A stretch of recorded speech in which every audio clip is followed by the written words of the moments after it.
Hi there, I'm Jessy Chahal. You're watching the Nation Update at 2 p.m. Thanks for joining me. Let's begin with this update from the special sitting of the Dewan Rakyat earlier this morning. In case you missed it, Mosti Minister, he comes up, or rather he gave us some updates on the National Immunization Program. KJ said a total of 26.38 million doses of COVID-19 vaccines have been received by Malaysia so far via government procurement as well as foreign contributions, namely Japan, the United States, and China. Now, 61.7% of the Malaysian population have already registered for COVID-19 inoculation as of Monday. He updated the parliament, and almost all states are expected to have 40% of their adult population fully vaccinated by the end of August. Things are moving rapidly and moving swiftly. We know the Prime Minister also has reiterated many a time that we hope to achieve herd immunity at 80% by October. Now, still with KJ from the Dewan Rakyat, over 1 million vaccine doses have been administered over the past 2 days. That's good news. On a Tuesday, about 554,000 doses were administered and 512,000 doses on Monday, the day before. And based on data from Oxford University's Our World in Data website, Malaysia is now one of the fastest countries in the world when it comes to per capita vaccinations. Now, Malaysia has also surpassed developed countries such as Japan, South Korea, Australia, New Zealand in providing a first dose of COVID-19 vaccine for its population. I'm just going to quickly jump in here and remind everyone to check your My Sejahtera app for your vaccination appointments as well. If there's a schedule, a change, or if there's an update, keep checking it time and again. And also, if you have not registered, please do so immediately. Now, KJ also updated the parliament by saying the drive to speed up the vaccination process saw an approximate 124% increase in doses given in June and in July. As of yesterday, 20 million individuals, or 67.1% of the Malaysian population, have registered to be vaccinated. It seems like we are on the right track, but we know Parliament opened a few days ago. It is day 3, in fact, of 5 days that the Parliament will be in session. Joining me right now is Nordin Abdullah, Crisis Management Analyst, to weigh in on some updates from the Parliament. Hi, Nordin. It's good to speak to you again. Of course, the week started with a bit of a bang. Within an hour in the parliament, there was a lot of heated exchange, perhaps. But what can parliament hope to achieve during a time of crisis, really? Is there a checklist that we should be looking out for from parliament? Noted. Well, probably a lot of pent-up energy. Everyone has been home for such a long time, so it's good to see the members of parliament getting out there and enjoying themselves with some very vocal discussions in the House. But putting all the excitement aside, putting all those different bits and pieces aside, I think what's important now is what we are learning from the Parliament, and I think that's what we've got to look at during a crisis is the ability to get our hands on updated information. And that's one thing I think this is the key objective of this session of the Parliament. And we saw that very much so today, where YB Khairy Jamaluddin was able to give a very long speech. I think his update was almost over an hour, where a lot of that information was able to flow into the House as well as into the media, and of course into the lounge rooms of people at home who are wondering and who require the information to make informed decisions. Let me just jump in here for a quick bit. Initially as well, there was a lot of hearsay and a lot of discussion, if you want to call it noise on social media, to say, well, what will happen at Parliament? What will the agenda be? Namely, will it just be another ceramah? As you've pointed out, the briefing session on the immunization program today, some of the issues that were raised, some of the points that were brought up were things that perhaps has already been shared. So then why do we need to go through this motion again? Could you give us some perspective on that, Nordin? Well, I'm not really able to comment. I haven't seen all of those social media comments and what they're pertaining to. But one thing that I see being achieved during this parliamentary session is the ability for the current government to communicate where they are with multiple issues. One thing that we've seen is today's session was probably the most orderly session. And I think that's important because we need to understand where we are. I don't think it's a charama as such, because during a charama, you listen and you're not allowed to ask questions. And I think the parliamentary discussion has taken place, and there has been questions and discussions, and so there is a semblance of parliamentary process. But I think when we look at a crisis, before getting into the details, and constitutional lawyers can discuss those details, but what we need to know as businesses, what we need to know as individuals, is the information coming out from the government, and does it help us make informed decisions about where we're going to move with our lives, with our business? So I think that is the key objective and key takeaway from this 5 days of Parliament. All right. So also furthering that, we did hear that Malaysia is now one of the fastest countries in the world when it comes to per capita vaccinations. Earlier, perhaps we were slightly on a slower start, in the sense that we were not procuring the vaccinations in time. But obviously that was at a different phase where discussions were still happening. And so since then, the rollout has been aggressive, and of course, we're seeing as well, day before and the day before that, over 500,000 doses have been administered. What Oxford University's website is saying is that Malaysia is now one of the fastest country. What's your view? And what does it matter in terms of sharing this with Malaysia? Everyone likes to go fast. Everyone likes to be the best and the biggest and the most amazing rollout. But when we look at the beginning part of the rollout, what's important is you're correct. And for me, that is more important, that you're correct at the beginning so that you can finish in a correct manner. It's a strategy that's worked for Malaysia because we got it right from the very beginning. Then we ramped up, knowing that it can be done properly. And so we've been able to achieve these last 2 days over 1 million vaccinations because we got it right in the beginning. And we have to remember, during a crisis, there's a lot of moving parts. And we've seen now that Malaysia had to get all the different vaccines approved, and it wasn't just one. So when we compare ourselves to the UK, where they had a very different rollout, we're able to go at a different speed now. So getting it right from the beginning is important so that you can get it right in the end. And what is at stake? People's lives. So you want it to be correct before it's fast. But now that it is correct, we can go fast.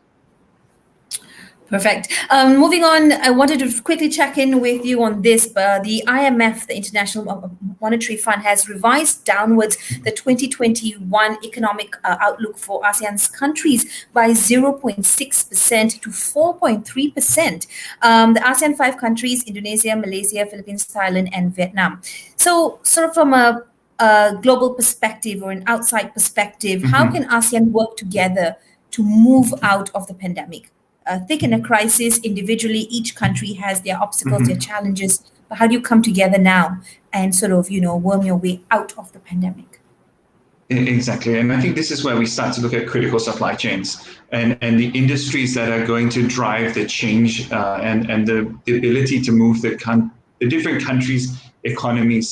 So when we look at Malaysia's economy and we see the export growth, we see that export growth in those industries which have been allowed to operate during the pandemic because they are critical to different global supply chains. And this is one thing that the current government has taken a key understanding of, and they use it in their national rollout plan and the recovery plan, is industries that are imperative for global supply chains. So if we can't get everyone to move, at least get the critical supply chains moving, because those are also the industries that are in high demand at the moment. Eventually, we need to move to getting the entire economy open. And once we see tourism start again, actually those numbers will improve, because ASEAN trade and intra-ASEAN tourism spending is very important for all of those economies.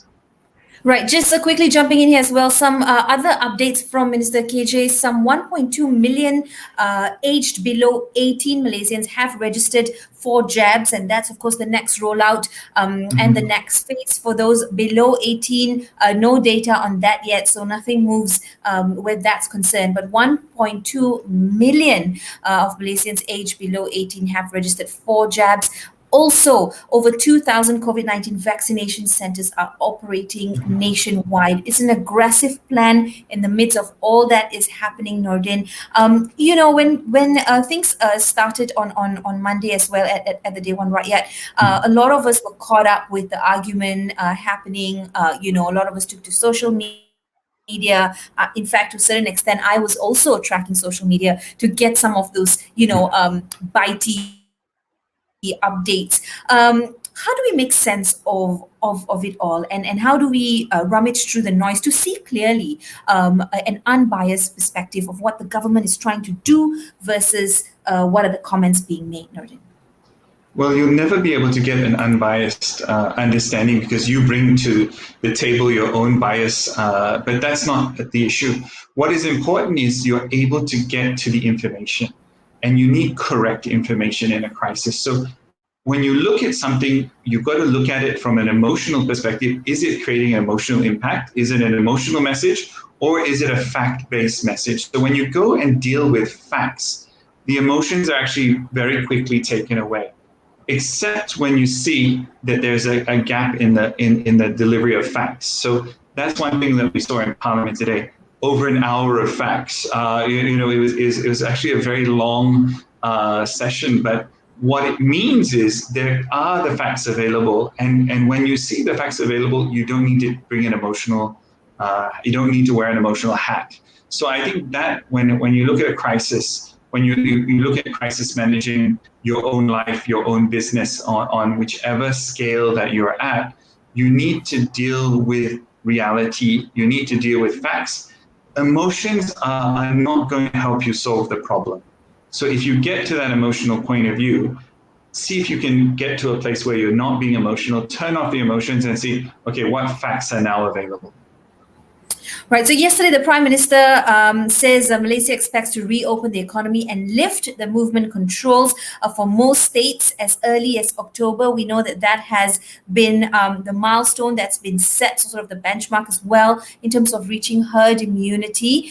This as the country ramps up the COVID-19 immunization program, as we've just been speaking about as well, Nordin. What's your view on that when we look at the facts versus reality? Facts is perhaps, yes, we are vaccinating more.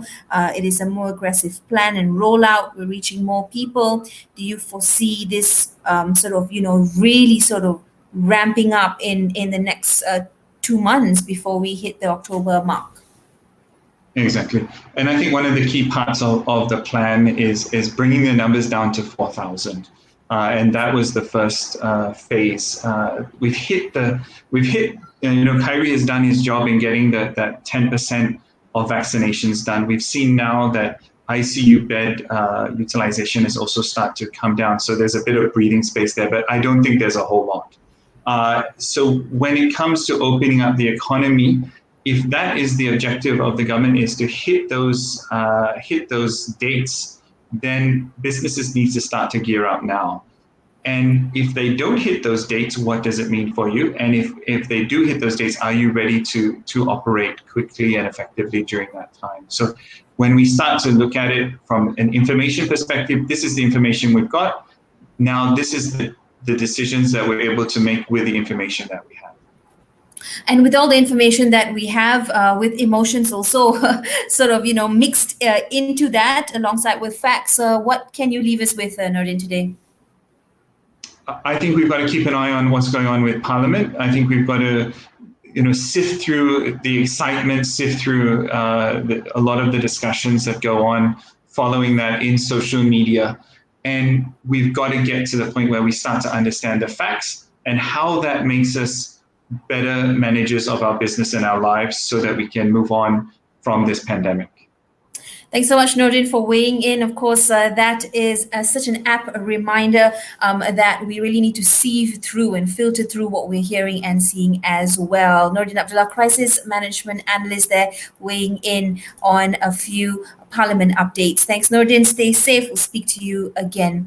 Now, as Malaysia maintains its momentum in an ongoing initiative against the virus, a total of 553,000 vaccine doses were administered yesterday, making it the highest daily doses recorded so far. This information, according to the Health Minister as well. Now, this infographic that we've seen, in fact, that was shared on his Twitter, showed 356,112 doses were administered as first dose and close to 200,000 doses for second dose recipients. So in total, cumulatively, 18 million doses of vaccine have been administered as of yesterday nationwide.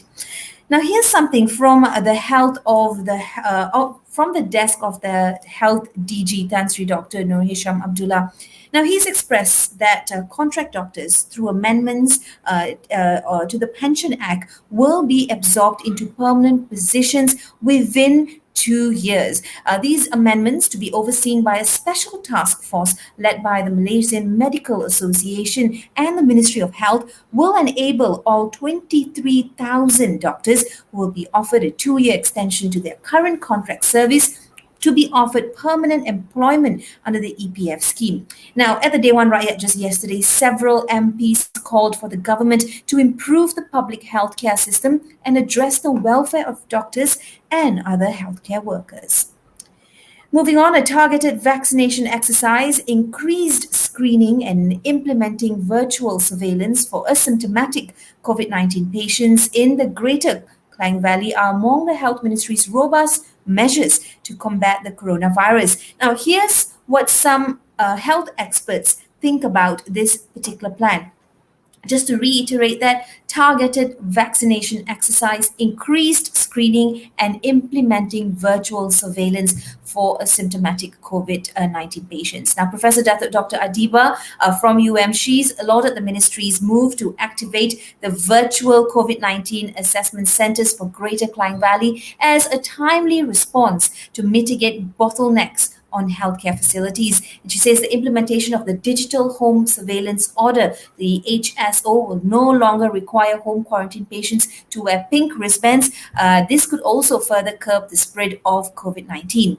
And Associate Professor Dr. Melina Osman from University Putra, Malaysia, she's praised the Health Ministry for its targeted vaccination exercise after screening in the MCO areas. This effort, she says, should be extended to other EMCO areas as well, so that we can avoid any possibility of repeated EMCO or repeated contact tracings. She's also come out to say kudos to the move to introduce COVID-19 self-test kits, the one that you can use your saliva on, the RTK test kits for screening and Operation Surge capacity. And it should be extended to all states, in fact, to even Kedah, Johor, Kelantan, and Sabah. Now, here's a quick note. Yesterday, the Health Minister, Dr. Adam Baba, said the government has adopted a whole of government and a whole of society approach to combat this pandemic. This approach comprises 17 key initiatives, which included increasing COVID-19 screening, repurposing more spaces into COVID-19 treatment facilities, and decanting non-COVID patients to private hospitals. According to the Ministry of Trade, International Trade and Industry, MITI, Malaysia's trade performance has continued the growth momentum in June, with the total trade increasing 29.3% to 188 billion ringgit compared to that of June last year. The Minister, Dr. Muhammad Azmin Ali, says exports recorded the 10th consecutive month of year-on-year expansion since September 2020, registering a strong growth of 27.2% to 105.47 billion ringgit. Now, exports to all major markets, namely to ASEAN, China and United States, the European Union and Japan, all recorded double-digit expansion. So that outlook, good. But as I was speaking to Nordin earlier, the IMF, for the International Monetary Fund, has revised downwards the 2021 economic outlook for ASEAN 5 countries by 0.6% to 4.3%. These countries are namely Indonesia, Malaysia, the Philippines, Thailand, and Vietnam. And in its latest World Economic Outlook report that was just released yesterday, the IMF says they have revised upwards the ASEAN 5 countries' economic outlook for 2022 by 0.2% to 6.3%. So the forecast for this group was revised downwards, largely because of growth markdowns for emerging economies. And here's a bit of bad news, perhaps, but something we should all be vigilant about. A fruit wholesaler is believed to have been cheated of 414,000 ringgit by a man who's pretended to be a buyer of his Musang King durians. Pahang Commercial Crime Investigation Department Chief Superintendent Muhammad Yusuf says the victim claims that he was contacted by the suspect to purchase 10 baskets of durian. This has caused the victim to trust and continue to sell durians to the suspect for a couple of weeks, on a daily basis, and the payments were said to be made directly into his company's bank account. Watch out for scams. Many of these are happening right now. Well, on the back of that, perhaps meanwhile, here's some good news for consumers. The government has set up the maximum retail prices for pure palm cooking oil in bottled packaging effective 1st August. This assurance is that it can be bought at 30 ringgit, and this is for a 5 kilogram bottle. Other listed retail prices are 6.70 or 6 ringgit 70 cent for 1 kg, 12 ringgit 70 cent for 2 kg, and 18 ringgit 70 cent for 3 kg. Make sure to watch out for these prices as well. Moving on to a world event, of course, the Olympics is in motion right now, Tokyo 2020. National men's doubles pair Aaron Chia and So Woo Yik produces a storming performance to trounce Canada's Jason Ho and Shunil Yakura at 21:15, 21:13, qualifying for the last 8 in style. World number 9, Aaron Woo Yik, came over the Canadian world number 32 in just under 33 minutes in their final Group D match at the Musashino Forest Sports Plaza. The quarterfinals scheduled to be this Thursday.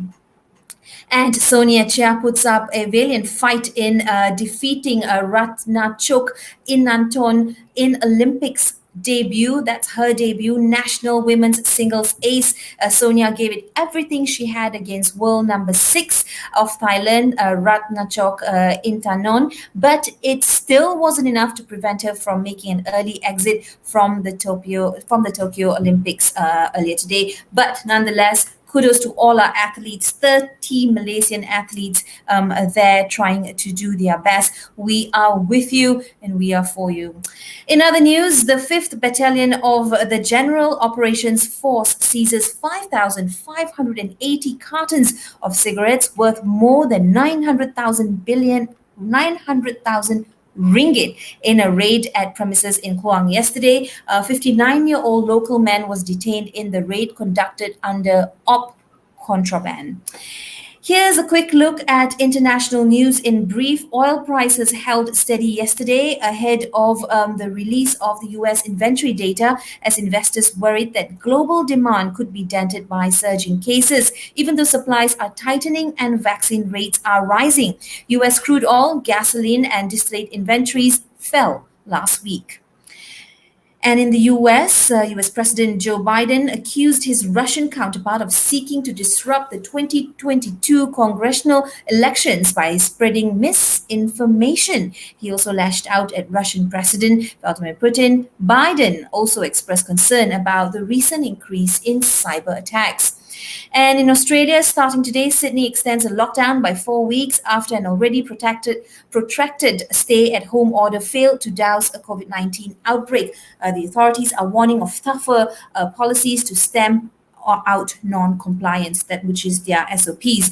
Really. Moving on to the Middle East, in Kuwait, they say only citizens who have been vaccinated will be allowed to travel abroad starting August 1st. Also, all arrivals in Kuwait must have a negative COVID-19 PCR test before they can board flights and must not be showing any symptoms. Could this be the new normal? In Vietnam, in Ho Chi Minh City, the epicenter of Vietnam's current outbreak, they have introduced what is perhaps Southeast Asia's toughest movement restrictions. A 6 p.m. to 6 a.m. curfew is in force in the city of 13 million people. That's a 6 p.m. to 6 a.m. curfew.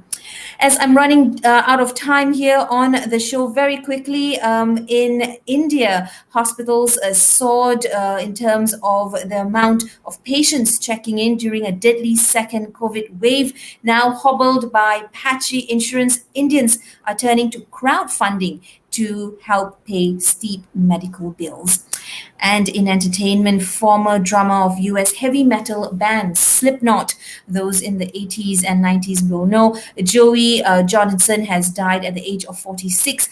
His family said that he passed away peacefully in his sleep. Here's a quick look at what's trending on Twitter. Of course, the Olympics. Shoot-off sensation Khairul Anwar Mohammed storms into third round of the men's individual recurve event today. And Malaysia's total trade has expanded 29.3% and continues its momentum for 7 consecutive months. And according to Moody's Analytics, the global semiconductor chip shortage would continue for the rest of the year. Those have been the updates that I can catch my breath on at 2 p.m. from the Parliament to the Olympics, what's going on with the National Immunization Program, our vaccination, and of course also a reminder that the SOPs need to be adhered to. It is World Hepatitis Day today, and this, of course, observed every July 28th. It's a day to raise global awareness of hepatitis B and C and to encourage prevention, diagnosis, and treatment. A great time to get that medical checkup done. A great time also to look at our lifestyle, what we're consuming, and how we're exposing ourselves. Approximately 1 in 12 people worldwide living with either hepatitis B or C. If left untreated, it can lead to some complications. The theme this year, hepatitis can't wait, which really conveys the urgency of efforts needed to eliminate hepatitis as a public health threat by the year 2020. That's not too long to go. Well, with every person dying every 30 seconds from hepatitis-related illnesses, even in the current COVID-19 crisis, we can't wait to act on viral hepatitis. That is the motion and the theme. Of course, WHO has put this out. Thank you so much for joining me, and appreciate your time. Do be sure to keep it locked on to Bernama TV as we bring you more updates. Remember, stay safe, stay home. Bye-bye.